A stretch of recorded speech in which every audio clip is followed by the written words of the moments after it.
ẹ kúrọ̀lẹ́ ẹ káàárọ̀ ẹ káàsán ẹ káalẹ́ mo kí gbogbo wa pé a kú dédé àkókò yìí Oriyomi Hamzat lórúkọ mi. I have to come on here for this brief show. Mo láwọn nǹkan kan tí mo fẹ́ clarify láàrin ìṣẹ́jú díẹ̀ kí n jùlẹ̀ tí mi ò bá dẹ̀ gbọ́ nǹkan kan mọ́ lénìí lórí ẹ̀ a mọ̀ wípé a ti ṣe tèmi nìyẹn a tún máa retí látọ̀dọ̀ wọn lọ́la ní agbára Ọlọ́run. Alákọ̀ọ́kọ́ ni pé àmọ́ ibi tí Adédoyin wà wọ́n ti release Adédoyin, àwọn ilé ẹjọ́ ti ní kí wọ́n fa Adédoyin lẹ̀ wọ́n release Adédoyin, tọlọ́pàá ni Adédoyin wà, wọ́n ti ní wọ́n máa gbé lọ. Ọ̀pọ̀lọpọ̀ èèyàn ti bẹ̀rẹ̀ sí ní sọ oríṣiríṣi ọ̀rọ̀, ṣùgbọ́n àwọn nǹkan kan tí mo fẹ́ ká kọ́kọ́ mọ̀ nìyí. Ẹ̀yin ọmọ Nàìjíríà tẹ́ wà jákèjádò àgbáyé, àwọn information wa à ń láti ṣọ́ra pẹ̀lú ẹ̀ for now. Reason tá a ṣe láti ṣọ́ra pẹ̀lú information wa lórí ọ̀rọ̀ Timothy ó ní wípé wọ́n ní àyà gbọ́n Ògúngbè gbọ́n, àyà ń tiro Ògúngbè ń bẹ̀rẹ̀.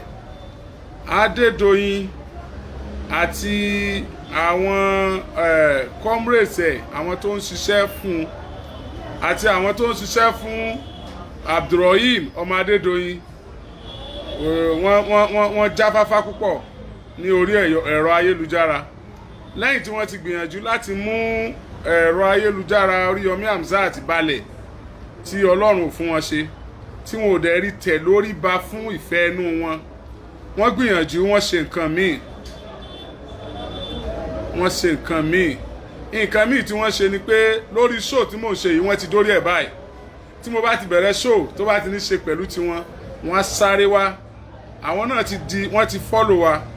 Tán bá ti rí show yẹn, tán bá ti dé, wọ́n á bẹ̀rẹ̀ sí ní post negative comment. Wọ́n á máa fabricate lies.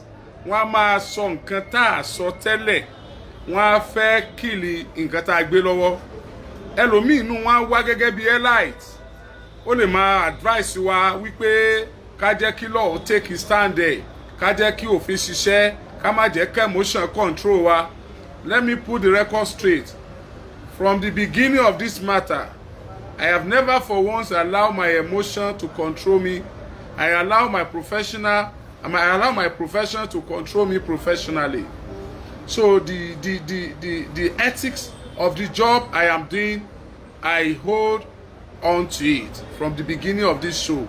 Mi ò gbàgbé wípé mi ò gbọ́dọ̀ allow emotion kó control me. So for that reason, ẹ kọ́kọ́ lọ gbé yẹn lẹ̀, emotion kọ́ ló ń control wa.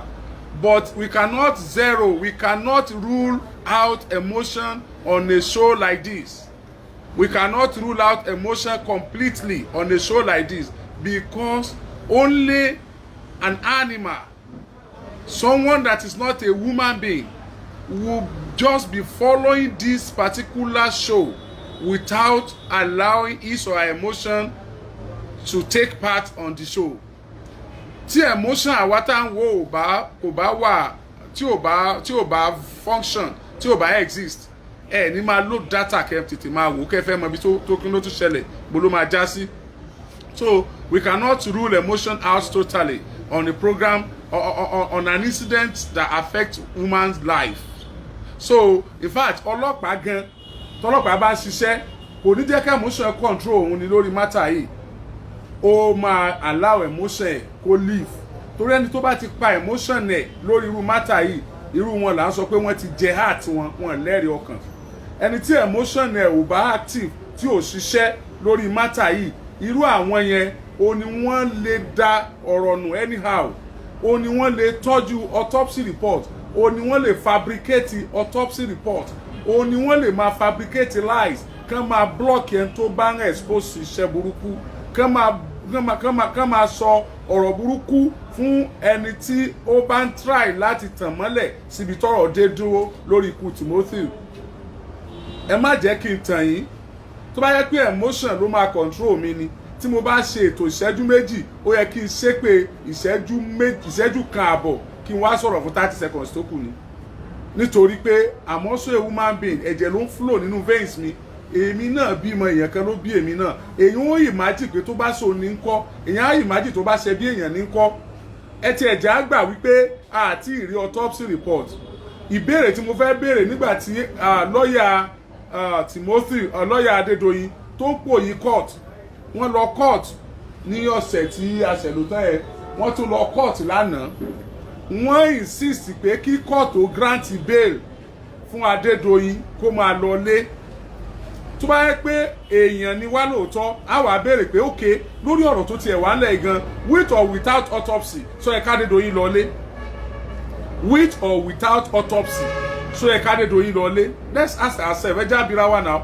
with or without autopsy so ẹ ká Adédoyin lọ lé adájọ́ tó lọ́ọ̀yà tó ń gbé Adédoyin káàkiri tó ń gbé kó máa lọlé kó máa lọlé ó ti gbàgbé wípé criminal case ni and it has not been established pé kò ń sa Adédoyin in all facts tó wà lọ́wọ́ ẹ ṣeun ẹ dá like bó ẹ dá love bó wọ́n ti dé wọ́n ti ń flog ẹ̀ wọ́n ti ń report ẹ̀ ẹ dá like bó ẹ dá love bó wọ́n ti ń report ẹ̀ wọ́n ti ń report ẹ̀ wọ́n ti ń flag ẹ̀ ẹ dá like bó ẹ dá love bó ẹ dá comment bó ẹ jẹ́ kí Facebook rí i pé ẹni bí làwọn tó ń flag show yìí so a wá béèrè pé so ẹ ká Adédoyin lọlé torí àti rí kankan bóyá tó bá jẹ́ pé Adédoyin kọ́ ló pa Timothy tó yẹ pé ọmọ Adédoyin ló pa ìyẹn Abdulrahim ta ló lè ràn wá lọ́wọ́ láti rí ọmọ Adédoyin bí ò bá já Adédoyin so ẹ dá ká Adédoyin lọlé mo tẹnumọ́ kankan ó dàbí ìsọkúsọ mi ti gbọ́ kankan pa ẹ̀ àti ìṣiṣẹ́ lórí kọ́ lọ ọ̀gá Adédoyin so ẹ ká Adédoyin lọlé kọ́ lọ ọ̀gá Adédoyin kọ́ lọ ọ̀gá àwọn yòókù tí wọ́n mú so ìdílé ẹjọ́ bá lè fa Adédoyin lẹ̀ ṣé torí pé àwọn tó kù yẹn receptionists and others ṣé torí pé wọ́n lówó ni àbí wọ́n léèyàn is it not on this same matter ni wọ́n ti àwọn náà mọ́lé fún ìyẹn àwọn ètò ìpè láàfáà yẹn tó mú fóònù ẹni ẹlẹ́ni àti receptionist nígbà 200,000 ẹ jẹ́ abira wa náà káfárí ikú káyẹ̀sọ́ àkàlà kádẹ́kànnàkàn bú ọmọ àti òró sí ní borílẹ̀-èdè yìí jẹ́ bóòlù náà kí ti sorí tọ́bọ̀ ṣe so ẹ̀yin fámílì àwọn tó kù tí wọ́n kó ẹ̀ sì fọwọ́ lẹ́rán ẹ wá rò pé Adédoyin bá jáde yóò mọ̀ ṣiṣẹ́ fáwọn ọmọ yín àbí yóò travel out ni he won't be available again he's looking for ways to escape like his son ọmọ ẹ náà ti escape this is not a matter of emotion ẹ jẹ́ ká jọ analyse ẹ̀ fúnra wa ṣé kí bọ̀bọ̀ ìkú dànù kó kú gbé ni it could be anybody ẹ tí ò bá kàn lẹ́ni òmẹ tí ó kàn lọ́la náà it could be anybody àwọn èèyàn ti kú lẹ́ni wọ́n ti kú tó pọ̀ àwọn èèyàn kẹ́wọ́ pé struggle ti kọjá kú èèyàn kan ṣoṣo struggle ti kọjá kú Timothy nìkan ṣoṣo but what you are trying to say what you are trying to bring out of this matter is justice for Timothy is justice for all Nigerians justice for Timothy it will reduce these ritual people that are using human flesh human blood for money yóò díwà burúkú ikú tabari justice for Timothy even kó má jáde Adédoyin ló pa kọjọ́ ọmọ rẹ̀ tí wọ́n sọ ló pa kí òun náà fojú winá òfin yóò jẹ́ kí kírù kan báyìí dínkù láwùjọ that is what we are saying anybody tó bá mọ̀ pé ó ń kàwé ó mọ̀wé ó mọ̀ journalism jù wá lọ anybody tó bá mọ̀ pé ó ń kàwé ó mọ̀wé ó mòfin jù wá lọ, use that your professionalism, the journalism tó mọ̀ ju áńgẹ́lì tó dálẹ̀ lọ, use it for justice. Ẹni tó bá mọ̀ pé ó mòfin lórí matter yìí, use it for justice. Ẹ̀yin professionals, ẹ̀yin pathologists, come and use it for justice. Àwọn èèyàn fi yé mi pé òkú 10 years tẹ́ bá fẹ́ mọ irú ikú tó pa lábroad, they will know. Tó bá jẹ́ pé owó ni a ready láti contribute owó fún ẹbí Adédoyin, a ready láti contribute fún owó fún ẹbí Adédoyin, èmi gan ò fowó lẹ̀, màá jẹ́ kẹ́ rí iye tí mo fi lẹ̀ fún ẹbí, a ready láti contribute owó fún ẹbí Timothy, a ready láti contribute owó láti gbé Timothy kúrò Nàìjíríà gbé lọ sí abroad lọ ṣe autopsy. Wọ́n ní fún tilẹ̀ pọ̀, wọ́n ní àwọn ìfúnnú ẹ̀, wọ́n ní ó ti ń jẹrà, kò lè jẹ́ káwọn mọ bó ṣe yẹ kó wà. Ṣé ojú tí a fi ń wo ilẹ̀ yìí náà fi ń wo ni? Mo rò pé ní machine tẹ́ fi ń wo la fi ń pè yín ní pathologist, la fi ń pè yín ní expert ní láì yẹn ni náà. Mo rò pé ẹni tẹ́ fi ń wo la fi lè lọ gbéṣẹ́ yẹn fún surgical doctor tó fi jẹ́ pé pathologist là ń gbé fún ni. Mo rò pé yìí ní tẹ́ fi ń wo la fi lè gbé fún journalist tó fi jẹ́ pé journalist ń ṣiṣẹ́ tiẹ̀ bó ṣe ń ṣe yìí, kẹ́yìn náà bá a ṣe yẹn ní area yẹn. So ẹ̀yin èèyàn wa, number one, ẹ máa rí àwọn messages kan, wọ́n lè máa sọ̀rọ̀ orí burúkú, ọ̀rọ̀ oríṣiríṣi sórí Yomi. They can call me names, they can say anything. One day, that's the propaganda. Ntoku tó fẹ́ ṣe nìyẹn, just to make sure that the matter died naturally, as usual. Just to make sure that we are unable to struggle further for this cause. They will discourage you, you will be reduced. Iye àwọn tó ń follow matter yìí máa reduce. Bí mo ṣe rí pé ẹ ti reduce by, ó ti ń rẹ̀ wá, that is human being for you. Mo tún ti ní ọ̀pọ̀lọpọ̀ lọ́wọ́ tí mo ní mi ò lè kokún gúnwọ́ lẹ́ẹ̀kan náà. We have to finish this one. Tá a bá ṣàṣeyọrí lórí eléyìí, kí ló máa fún wa assurance pé ìmí ìtẹ́tún fẹ́ ká ṣe yẹn máa ṣàṣeyọrí lórí ẹ̀. I am ready. I will take part financially. I will put down what I have. Ìwọ̀n tèmi náà ní láti fly òkú Timothy outside Nigeria. Tó bá jẹ́ pé report yìí nìyẹn pé trauma lọ́pàá o, ṣùgbọ́n you cannot be ascertain of the kind of trauma that killed Timothy. You should be ascertain. You should be ascertain. You should be able to bail us out of our state of dilemma. We are confused. Gbogbo ala wa confused. Ẹ̀yin nìkan lè unravel confusion wa. Ẹ̀yin nìkan lè fún wa ní fact pé tó ṣẹlẹ̀ gangan ni. The pathologist, please, we need volunteer pathologists. Please, we need them. Give us ẹjọ́, ẹ jẹ́ ká fi matter is a case study. Ẹ jẹ́ kẹ́rù máa bà wọ́n tó bá ti fẹ́ ṣerú ẹ̀. Ẹ jẹ́ kí gbogbo àwọn tó ń sọ pé kò sẹ́ni tí ó máa wọn kán rí pé wọ́n ó mú àwọn tó lè mú àwọn wà. Then another thing tí mo fẹ́ ká wò, ẹ jẹ́ á dúpẹ́ lọ́wọ́ ilé ẹjọ́ tí wọ́n lọ. SAN lọ lóòótọ́, SAN ní Adédoyin gbà, SAN ló gbà kó bóun fight battle yìí. Àwọn lọ́yà kóra wọn lọ ilé ẹjọ́, wọ́n ń sọ fún adájọ́ pé kádájọ́ pàṣẹ fún iléeṣẹ́ ọlọ́pàá kí iléeṣẹ́ ọlọ́pàá ó fi Adédoyin sílẹ̀ kó máa lọ nítorí pé ara rẹ̀ ò yá, kí ọlọ́pàá máa ṣe investigation wọn lọ bọ̀ kádédoyin máa lọ. Adédoyin fẹ́ lọ lo oògùn fún ẹ̀jẹ̀ ríru rẹ̀ tó ní, ó dẹ̀ fẹ́ lọ lo oògùn fún diabetics, ìtọ̀ ṣúgà tó ní. Bọ̀ kí ló jẹ́ pé àwọn èèyàn wọ̀nyí, àwọn èèyàn ńláńlá yìí, àwọn olówó, àwọn olóṣèlú, àwọn tí wọ́n kówó jẹ, àwọn ọ̀bàyéjẹ́ kan, tó bá ti mú wọn báyìí ni wọ́n máa ń sick. Wọ́n á dẹ̀ make sure pé wọ́n perfect rẹ́kọ́ọ̀dù wọn, wọ́n á lọ gbóríṣiríṣi wá, wọ́n lè mú rẹ́kọ́ọ̀dù kan wá láti hospital pé àwọn tí ń tọ́jú wọn látọdún 10, látọgbọ̀n ọdún sẹ́yìn. Kí ló dé? Wọ́n á mú yẹn lọ court láti confuse adájọ́, don't let me call that convinced, láti confuse ìdájọ́, láti favour ẹni tó dáná ní time yẹn. Àti rírú ẹ̀ náà, wọ́n ti slump tán ṣubú lulẹ̀ níwájú adájọ́ náà lẹ́yìn tán bá kó owó bítíbitì owó Nàìjíríà tán bá kó jẹ tán, wọ́n ṣubú níwájú adájọ́. Ọlọ́pàá àwọn àmọ́ pé olè lọ́lọ́pàá torí pọ́gbà 20 naira bí kan, olè ní kíní kan.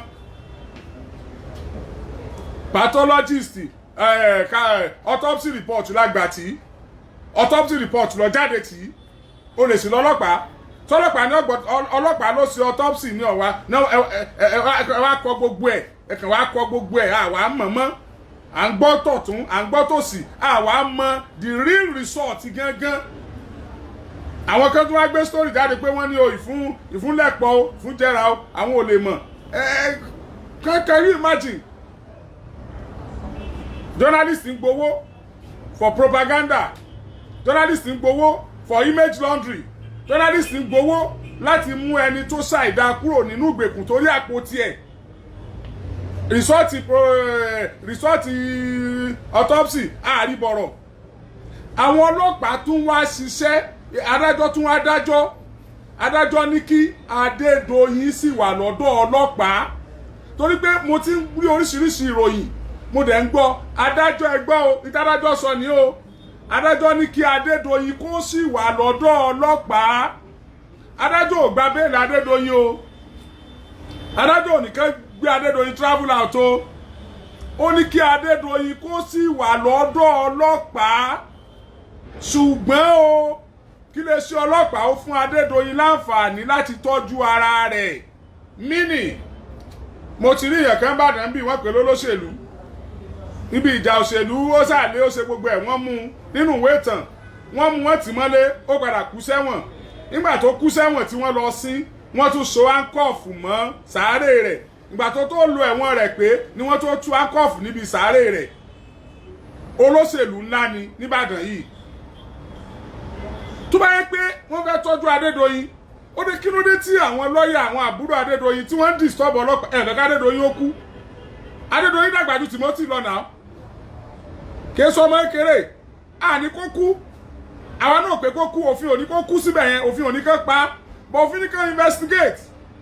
Òfin tó ní kó investigate náà ni adájọ́ sọ wípé okay, ẹlára rẹ̀ ọ̀yá àbí taking, òfin ò ní ká pa, ṣùgbọ́n òfin ní ká investigate. Òfin tó wá ní ká investigate yẹn, ẹ jẹ́ káwọn ọlọ́pàá máa investigate lọ. A lè gba bẹ́ẹ̀lì Adédoyin, yóò sì wà pẹ̀lú àwọn ọlọ́pàá, ṣùgbọ́n gbogbo ìgbà tó bá fẹ́ gbà tọ́jú ọlọ́pàá ṣe tán, ọlọ́pàá gbọ́dọ̀ fún láàyè láti gbà tọ́jú.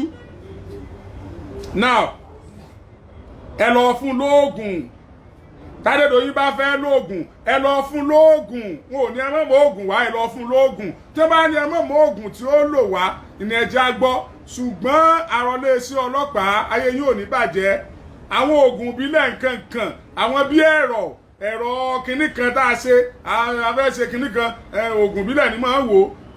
Mo rò pé òògùn ìbílẹ̀ òfin òrìnà rí bófin ṣe é mọ̀ wípé wọ́n náyàn lóògùn èèyàn kú, bófin ò ṣe fara mọ́. Wọ́n máa lo àwọn òògùn tó bá jẹ mọ́ ìjẹ́ ní ṣe wọ́n lọ́sibítù kí dókítà ó sì mọ sáyẹ̀nsì pò ló fún wọn lóògùn kẹjẹ wọn máa lò lọ. Tẹ́ bá sì ní wọ́n gbé wọn lọ hospital, ẹ jẹ́ kọ́lọ́pàá lọ jókòó tì wọ́n lọ hospital kí wọ́n ó gbébọn lọ. Tó bá ṣe pé méjì lẹ́ ń lò kí wọ́n ó lo mẹ́rin. Ó sì tún á jẹ́ ọlọ́pàá tó bá mọ bí ṣe máa rí ẹni ó bá lo àfẹ́ẹ̀rí.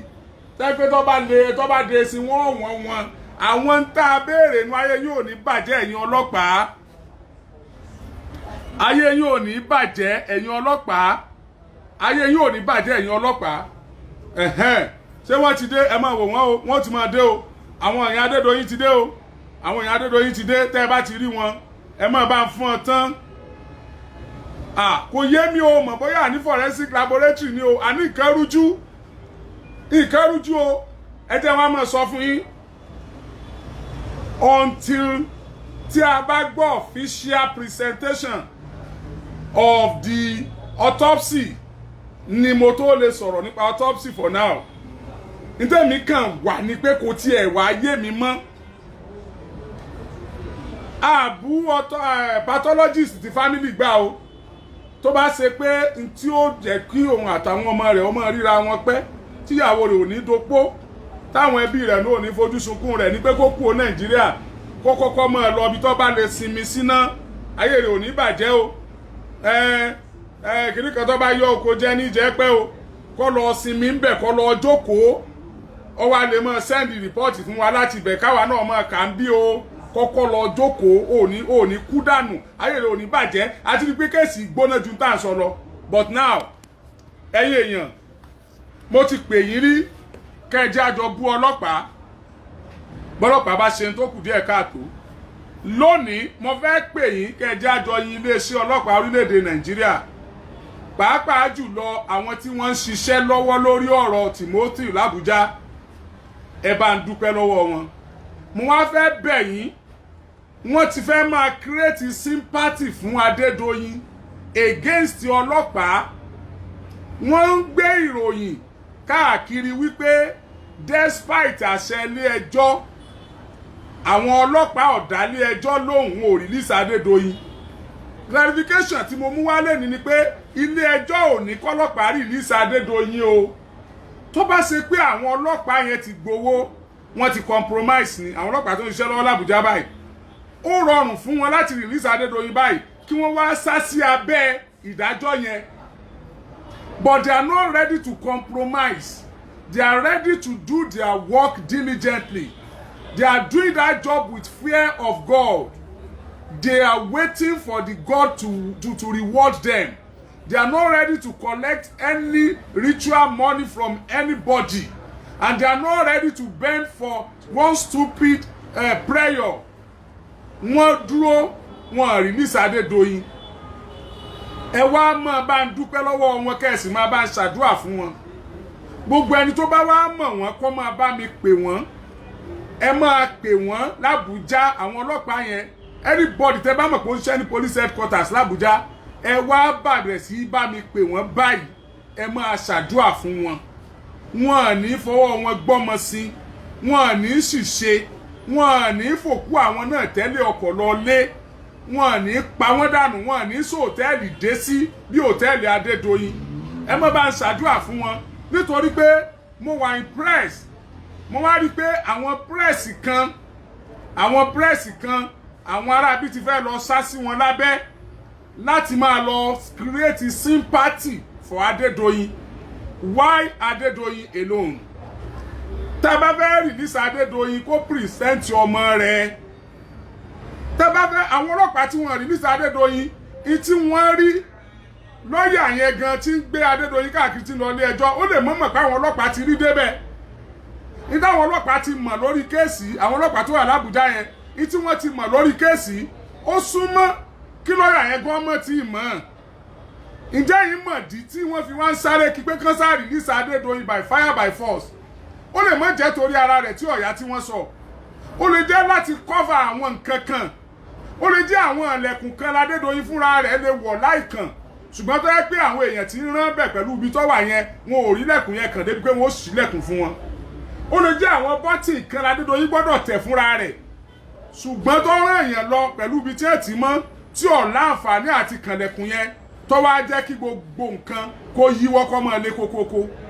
Ó lè jẹ́ wípé wọ́n rí pé gbogbo iṣẹ́ ìwádìí tó ẹ̀ wọ́n ṣe lórí ọ̀rọ̀ yìí wọ́n ṣẹ̀ṣẹ̀ bẹ̀rẹ̀ àṣírí fẹ́ máa tú kó wá tó di pé gbogbo ayé ọ̀gbọ́ rìsọ́ọ̀tì autopsy k'Adédoyin ó ti bọ́ta kẹ́ni ẹlẹ́ni ó ti júbà ehoro ká tó máa gbọ́ rìsọ́ọ̀tì autopsy àti investigation àwọn ọlọ́pàá lórí CCTV lórí call log àti lórí nǹkan míì tó súnmọ́ káwọn ọmọ tí wọ́n tì mọ́lé ó ti sọ táwa ò tí ì gbọ́.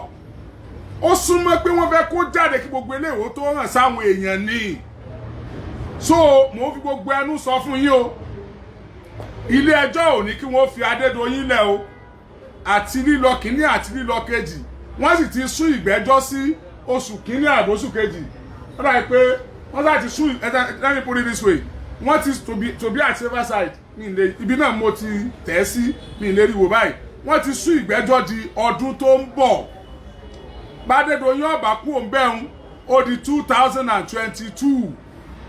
Ibi tí ó ti ṣe happy new year lọ́wọ́ àwọn. Tá a bá ti ń happy new year church, tá a happy new year mọ́sálásí. Ibi tí ó ti ṣe happy new year lọ́wọ́ àwọn.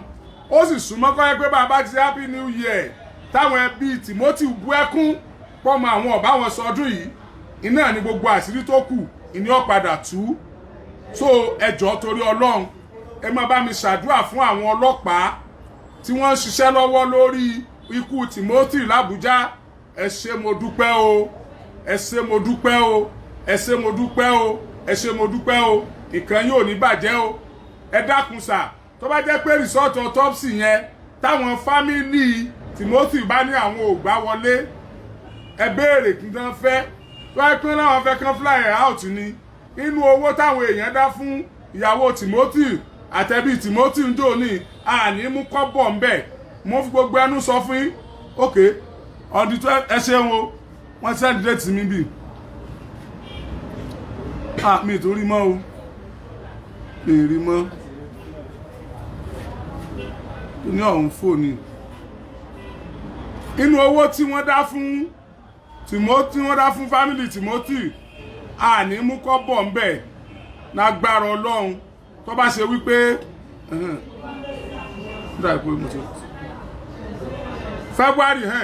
February 21 àti February 22 kì í tún ṣe January gan February ni ọjọ́ kọkànlélógún àti ọjọ́ kejìlélógún oṣù kejì ìní wọn ò tún tó jókòó ní ẹjọ́ lágbára Ọlọ́run àwọn àṣírí gbàǹgbà kẹrẹmọ rẹbìtì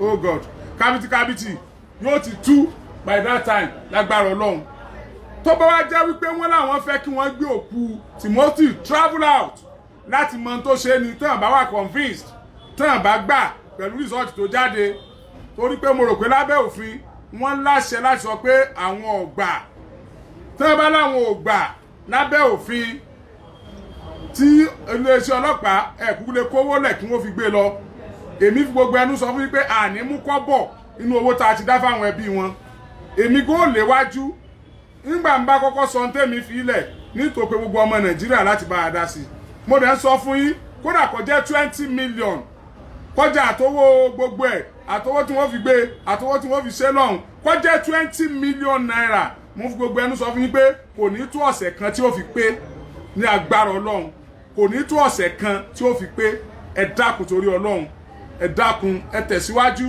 Ọlọ́run ó fi sẹ́yìn yín o gbogbo sympathy tán fẹ́ máa create f'Adédoyin against the Nigerian police force yes wọ́n fẹ́ máa create sympathy f'Adédoyin against the Nigerian police force wọ́n fẹ́ sọ di ọ̀rọ̀ DSS àti Sunday Igboho wọ́n ti gbàgbé pé Sunday Igboho yàtọ̀ sí Timothy ó yàtọ̀ sí Adédoyin wọ́n ti gbàgbé pé tí Sunday Igboho gbé lọ́wọ́ ó yàtọ̀ sí Adédoyin gbé lọ́wọ́ wọ́n ti gbàgbé pọ̀rọ̀ yẹn ò jọra wọn rárá wọ́n fẹ́ máa create sympathy kò jọ rárá so ẹjọ́ torí Ọlọ́run ẹjọ́ torí Ọlọ́run ẹ̀yin èèyàn wa ẹ má jà support wọn o tí n bá tún ti rí strategy wọn tí wọ́n ń gbé jáde máa jẹ́ kẹ́ ẹ máa gbọ́ they have started dealing with me directly and indirectly yes but èmi fi gbogbo ẹnu sọ wípé one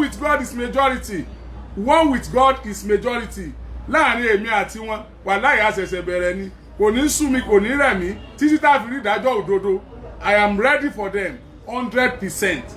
I'm ready for them. I mean 100%.